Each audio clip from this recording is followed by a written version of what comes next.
Jonathan had never imagined that his life would take such a tragic turn. Just 6 months ago, he was a happy family man, living in a cozy suburb with his wife, Sarah, and their 7-year-old daughter, Emma. But fate had its cruel way of reminding Jonathan that happiness could be fleeting. Sarah's sudden passing in a car accident left a void in their lives that seemed insurmountable. Jonathan found himself in the role of a single father, trying to navigate the murky waters of grief while keeping a brave face for Emma. The morning started like any other, with Jonathan preparing breakfast and getting Emma ready for school. He noticed that Emma had been unusually quiet lately, her usual cheer replaced by a somberness that was far too mature for her age. He attributed it to the loss of her mother and the adjustment to their new life. As they ate their breakfast in silence, Jonathan couldn't shake off the feeling of unease, a premonition that today was going to be different. After dropping Emma off at school, Jonathan headed to work. The day was overcast, the sky a blanket of gray, mirroring his internal state. When the clock struck 3 p.m., he left the office to pick up Emma from school. As he drove through the streets, a dense fog began to roll in, reducing visibility to a few feet ahead. It reminded him of the fog that had enveloped the town on the day of Sarah's accident. The coincidence sent shivers down his spine.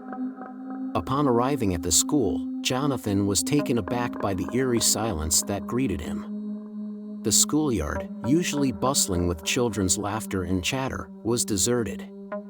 The fog had become so thick that it seemed to swallow the school building whole. He called out for Emma, but his voice was absorbed by the fog, leaving no echo. Jonathan's heart raced as he entered the school. The hallways were dimly lit, the only sound being his footsteps echoing off the walls.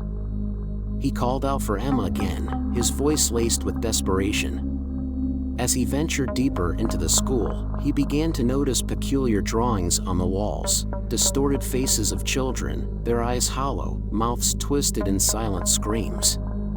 It felt as though they were watching him, whispering secrets he couldn't hear. Suddenly, shadows began to emerge from the fog, shapes that were vaguely human but grotesquely distorted. Jonathan's first instinct was to run, but the thought of leaving Emma behind anchored him to the spot. As the shadows drew closer, he realized they were children, their features twisted into monstrous forms by some unseen force.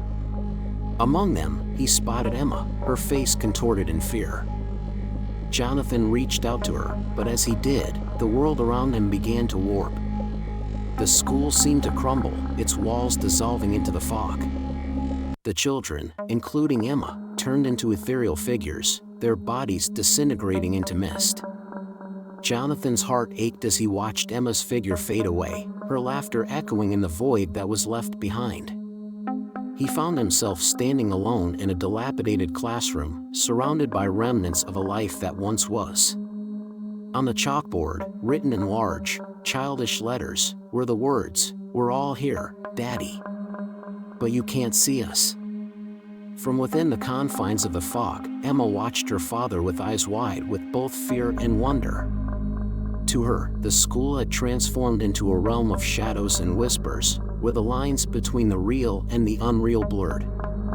She and her classmates had found themselves caught in a limbo, their emotions and fears manifesting as the monsters that roamed the hallways. Emma had tried to reach out, to break through the veil of mist that separated them, but each attempt only seemed to deepen the chasm between her world and her father's. She realized, with a wisdom beyond her years, that their perceptions of reality were diverging, shaped by their individual grief and longing for Sarah. As she watched her father struggle against the distortions of the fog, a part of her wanted to scream out, to bridge the gap with her voice. But another part, a quieter, more resigned voice, whispered that it was not yet time. She understood, in a way that was both painful and profound, that they were each on their own journey through the fog of loss, navigating their paths in search of clarity and healing. Emma saw her father's decision to leave not as an abandonment, but as an act of love.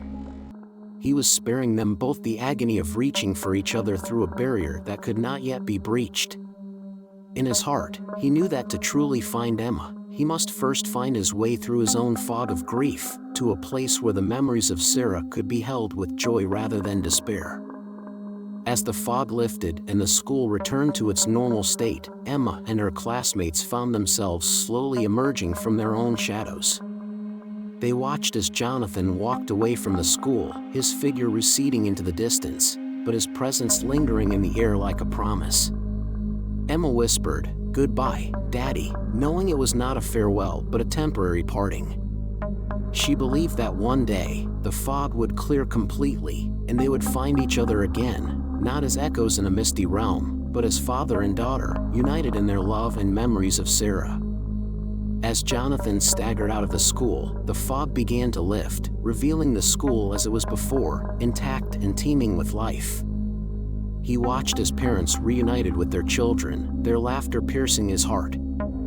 He realized then that the monsters he had seen were manifestations of his and Emma's grief, a shared hallucination born from their inability to cope with Sarah's death.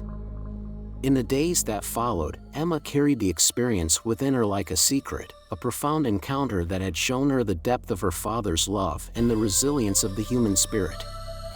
She returned to her daily routines, her interactions with friends and teachers, but the memory of that day, of watching her father from the other side of the fog, remained with her, a reminder of the invisible bonds that connect us, even when we cannot see them. Days turned into weeks, and Jonathan sought help for himself and Emma.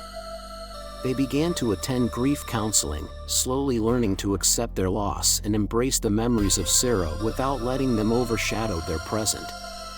The fog never returned, but Jonathan often found himself glancing over his shoulder, half expecting to see it rolling in, a reminder of the day when the boundary between his grief and reality blurred into a nightmare.